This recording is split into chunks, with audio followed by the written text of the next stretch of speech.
1977, moved into a storefront, and called it Squat Theater.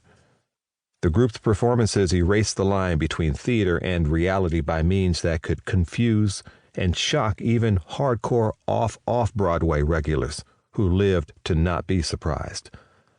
The Squat's audiences watched the performers in front of a large window that faced West 23rd Street.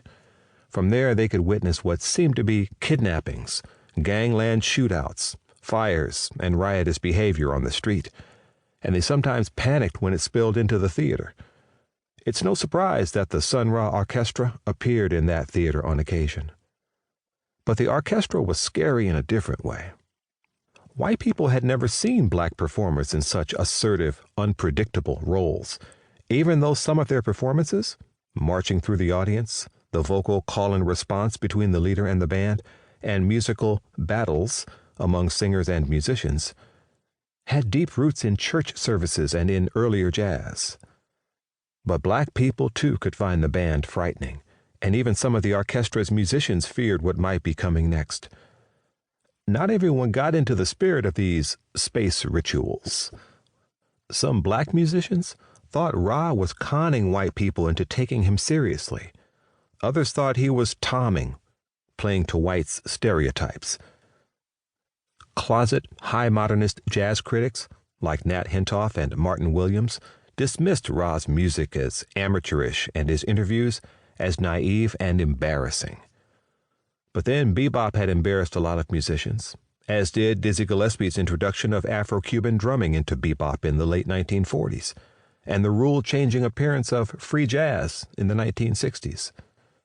Such is the cost of an innovation in a music that's been labeled the sound of surprise.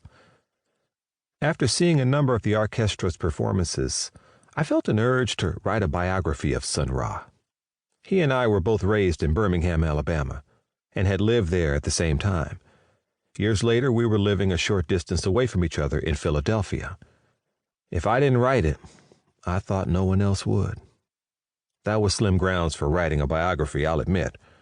What's worse, I had never given any thought to how biographies are written or what they were supposed to accomplish. When I did, it seemed to me that biographers work from letters and published texts, maybe audio and video sources, and that they interview those who knew the subject of the book.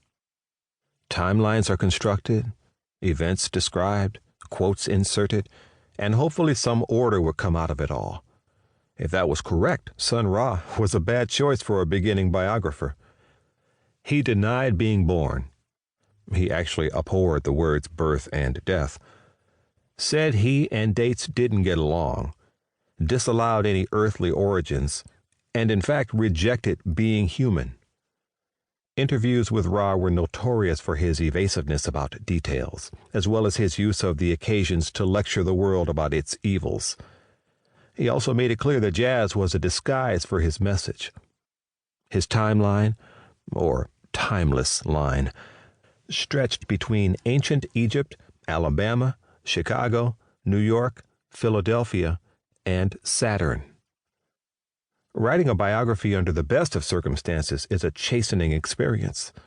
Attempting to understand how another person lived takes you into places, people, histories, and ideas that are invariably unknown to you.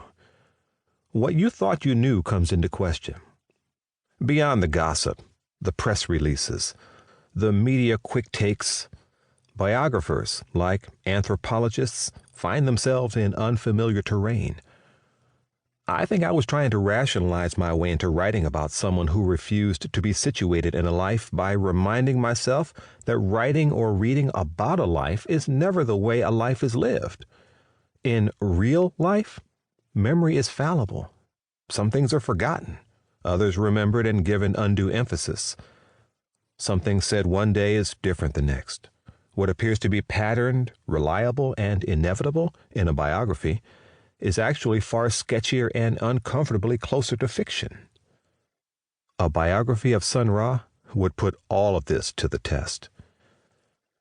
How was I to write about him when he already had a number of stories attached to him that were contradictory or highly improbable and dwelled on the mysterious? I was already put off by biographers.